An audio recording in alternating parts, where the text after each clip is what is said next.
Chance পাই না, দেখলেন একটি কষাই একটি কাপড়ের মধ্যে এক টুকরা গোস্তা বেঁধে আলাদা করে রাখলেন। এইবার কষাই পিস পিস বাড়িতে চলে গেলেন, কথা বলার পর সুযোগ দিলেন না কষাই। গুটি গুটি ভাই বাড়িতে চলে গেলেন। বাড়িতে যাওয়ার পরে এই কষাই কি করলো, তার মাদুর মা ছিল, মাটা বিছানা হয়ে গেছে।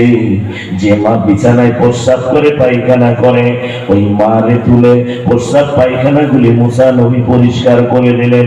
পরিষ্কার করার পরে ওই মাজুর মারে গোসল করালে মুসা নবী চোখ দিয়ে দেখতেছেন, দূর থেকে দেখে মাকে এত সুন্দর করে গোসল করালেন। গোসল করানোর পরে এবার কি করলে, ওই মাকে খাওয়ানোর জন্য একটা পাটি বিছায় দিলেন, একটা বিছানা বিছায় দেওয়ার পরে মাকে ওই বিছানার উপরে মুসা নবী দেখতেছেন বসানো কষাই। এইবার কি করলেন, যে গোস্ত গুলা কেটে কেটে নিয়ে গেলেন কষাই, ওই গোস্ত গুলি টুকরা টুকরা করে মুখের মধ্যে চাবিয়ে চাবিয়ে ওই মাজুর মার মুখের মধ্যে তুলে দিচ্ছেন, কষাই তুলে দিলেন। এরপরে মাকে উজু করায় নামাজ পড়ার ব্যবস্থা করে দিলেন। ওই মা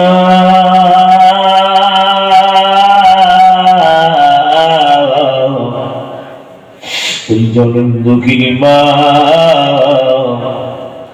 অন্ধ মানুষ ছিল, দু হাত কাটা নামাজের ভিতরে ওই কষাইয়ের জন্য দোয়া করতেছে,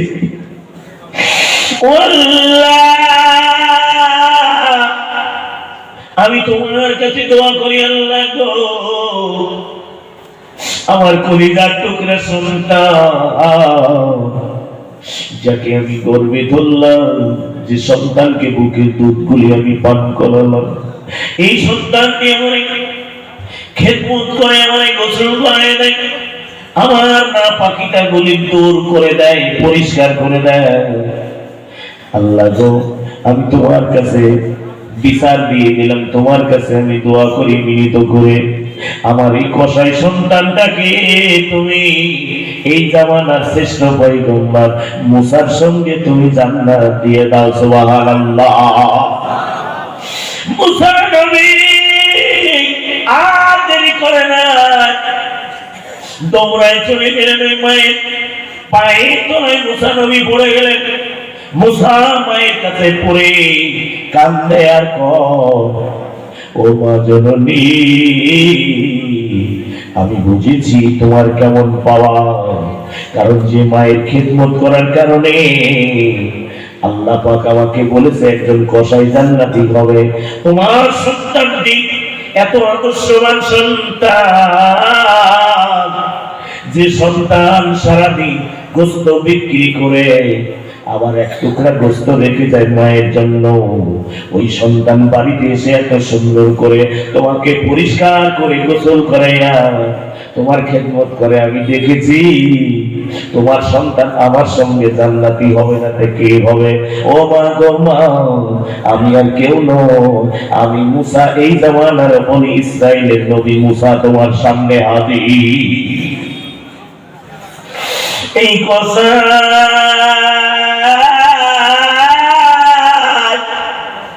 কষাই এবার দৌড়ায় চলে গেলেন, দিকে বলে হে মুসা আমি বুঝতে পারি না, আপনি আমার কাছে বারবার গিয়েছেন, আমার সঙ্গে কথা বলতে চেয়েছি, আমি আপনার সঙ্গে কথা বলি না, আপনি আমারে মাফ করে দিন। আপনি যে মুসা নবী, আপনি তো আমার পরিচয় বলেন নাই, কারণ বললেন ও কসাই রে, আমার আল্লাহ ওহীর মাধ্যমে জানাই দিল আমার সঙ্গে একটা কসাই জান্নাতি হবে, আমি তোমাকে দেখার জন্য আমি এসেছিলাম, কিন্তু দেখলাম অন্য একটা চিত্র। সামান্য একটা কষা মায়ের খেদমত কেমন করে করতে হয় শিক্ষা দিয়ে দিলি। এটাই তো শিক্ষা। হযরত বাইজিদ রাহমাতুল্লাহ আলাইহি ছোট মানুষ ছিলেন। বাইজিদের মা ডেকে বলে, বাবা রে,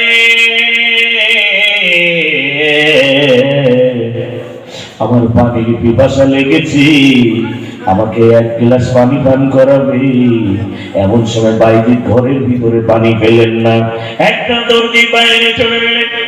বাইরে যাওয়ার পরে দেখতে পেলেন পানি রয়েছে। ওখান থেকে বাইজিদ পানি নিয়ে চলে আসলেন। পানি নিয়ে এবার এসে দেখতে পেলেন জনম দুঃখিনী মা ঘুমিয়ে পড়েছে। বাইজিদ ছোট মানুষ, শীতের রজনীতে পানি নিয়ে দাঁড়ায়া দাঁড়ায়া কাঁপে। হযরত বাইজিদের মা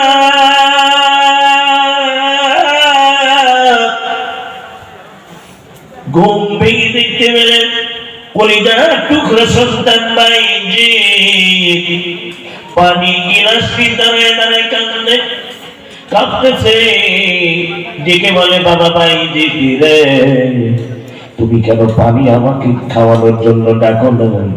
হযরত বাইজিদ ডেকে বলে, মা গো মা, তোমার ঘুম ভেঙে যাবে। আর এই ঘুম ভেঙে যখন তুমি পানি চাইবে, আমি পানি দিতে পারবো না। আমি মার সঙ্গে বড় বেয়াদবি হয়ে যাবে, বেয়াদবি হয়ে যাবে। ও মা গো মা, এই জন্য আমি পানি নিয়ে দাঁড়িয়ে আছি। আমার জনম দুঃখিনী মা কখন ঘুম ভেঙে পানি পান করবে। এরপরে বাইজিদের মা পানি পান করার পরে এবার ওযু করলেন তাহাজ্জুদের নামাজ আদায় করার জন্য। ওযু করে এবার যাই নামাজ বিছাইয়া মা দুহাত তুললেন, আঁচল দিয়ে আল্লাহর দরবারে হাত তুলে চোখের পানিগুলি ছেড়ে দিয়ে জিজ্ঞে বলে, আল্লাহ, ও মাবুদ রে, আমার কলিজার টুকরা সন্তান বাইজিদ শীতের রজনীতে পানি দাঁড়িয়ে আছে। আমি মায়ের জন্য, আমি মা এত খুশি হয়েছি। ও আল্লাহ, আমার বাইজিদকে এই জামানার একজন সম্মানিত দামি মানুষ বানায়া দাও। আল্লাহু আকবার। তিন ব্যক্তির দোয়া কবুল করেন আমার আল্লাহ। এক নম্বরে পিতা মাতা, দুই নম্বরে হলো মুসাফির, তিন নম্বরে মাজলুম ব্যক্তি। এই জন্য মা বাবার মনে কষ্ট দিও না, কলিজার টুকরা সন্তানেরা। মা বাবা তোমার জান্নাত, মা বাবা তোমার জাহান্নাম। এই মাদ্রাসায় দিবি, এই সন্তান যে সুশিক্ষিত হবে, এখান থেকে কোরআনের হাফেজ হবে, আলেম হবে। কারণ কোরআনের দাম সম্পর্কে জানো না। একটাই সন্তানকে যদি মাদ্রাসায় সুশিক্ষিত করো, কোরআনের ইলম শেখাও, ওই সন্তান কোনোদিন মা বাবার সঙ্গে বেঈমানি করে না, কোনোদিন করবে না। কারণ কোরআন ধ্বংস হবে একটা হাফেজের সিনার ভিতরে যে কোরআন রয়েছে, এই কোরআন কি ধ্বংস হবে? যদি আগুন লেগে ধ্বংস হয়ে যায় পৃথিবী সবের দোকান, তুমি বিশ্ব থেকে হারাবে না পবিত্র কোরআন।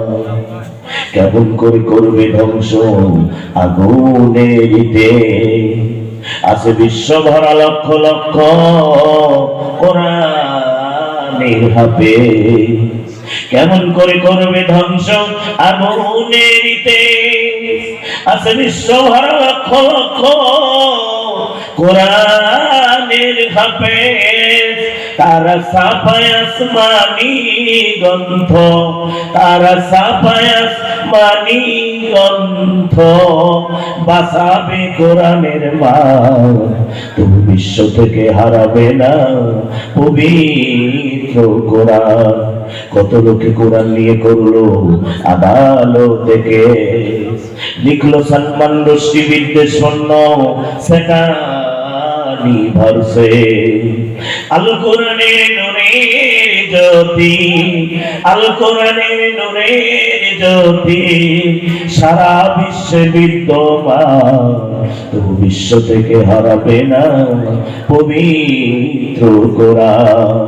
আরে পাকিস্তানে জিয়া মরল বিমান দুর্ঘটনায় ভাই, বিমান পড়ে ছাই হয়ে যায়, কিন্তু আল্লাহর কোরআন পড়ে না।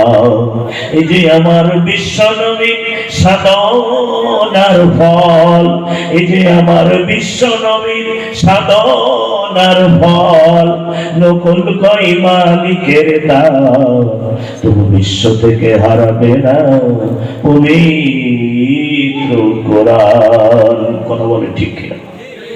সব ধ্বংস হয়ে যাবে,